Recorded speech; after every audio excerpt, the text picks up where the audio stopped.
original apostles in the Gospels. How were they portrayed?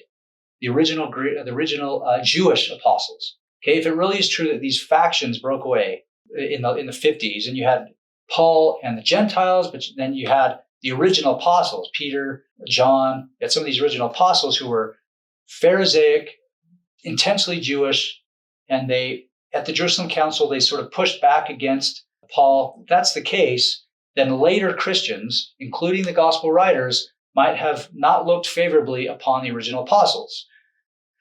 So let's look how they are portrayed. Paul suggests that the leaders of the Jewish faction, specifically Peter, James, and John, were reluctant to take the gospel to Gentiles, but they only agreed after they recognized the grace that had been given to Paul, is what it says. This grace is given by God. Only then did Peter, James, and John, quote, agree that we should go to the Gentiles. So what Paul is saying is that those original apostles, he's telling the people in Galatia, those original apostles might have never wanted to bring the gospel to you guys. The only reason why they agreed to it is because they saw unmistakably that God was on my side, the grace of God. And only then did they agree that I could come to you. Okay, so he's a little bit bitter.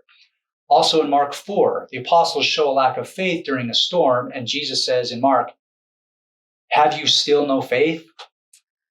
In Mark 6 and Matthew 14, when Jesus walks on water, the apostles do not recognize him, and it says their hearts were hardened.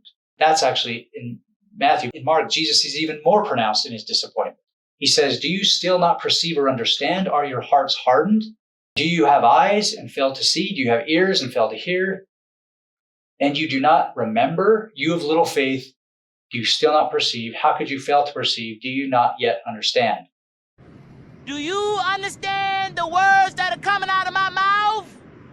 He's really giving a hard time to his apostles.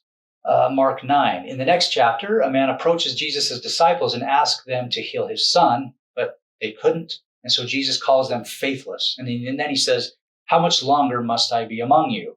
Also in Mark 17, he says, you faithless and perverse generation, how much longer must I be with you? How much longer must I put up with you? Sorry, that's Matthew. So I don't know what I said. That's Matthew 17. So in Mark 9, he calls his apostles faithless after they couldn't heal this guy's son. But in Matthew, it's intensified. You faithless and perverse generation, how much longer might I be with you? So it really is bloody, this portrayal of the original apostles in the Gospels. To give you a few more examples, when people brought, in one case in Mark 10, they brought little children to Jesus, his disciples spoke sternly to them, and then Jesus became indignant and rebuked them. Okay? In Matthew, in that same episode in Matthew, Jesus says, unless you, he's talking to his apostles, unless you change and become like children, you will never enter the kingdom of heaven. If any of you put a stumbling block before one of these little ones who believe in me, it would be better for you if a great millstone were fastened around your neck and you were drowned in the depths of the sea. That's pretty bloody in Matthew 18. So there's that episode. And then in the very next chapter, when little children are brought to Jesus, his disciples chastise those who brought the children.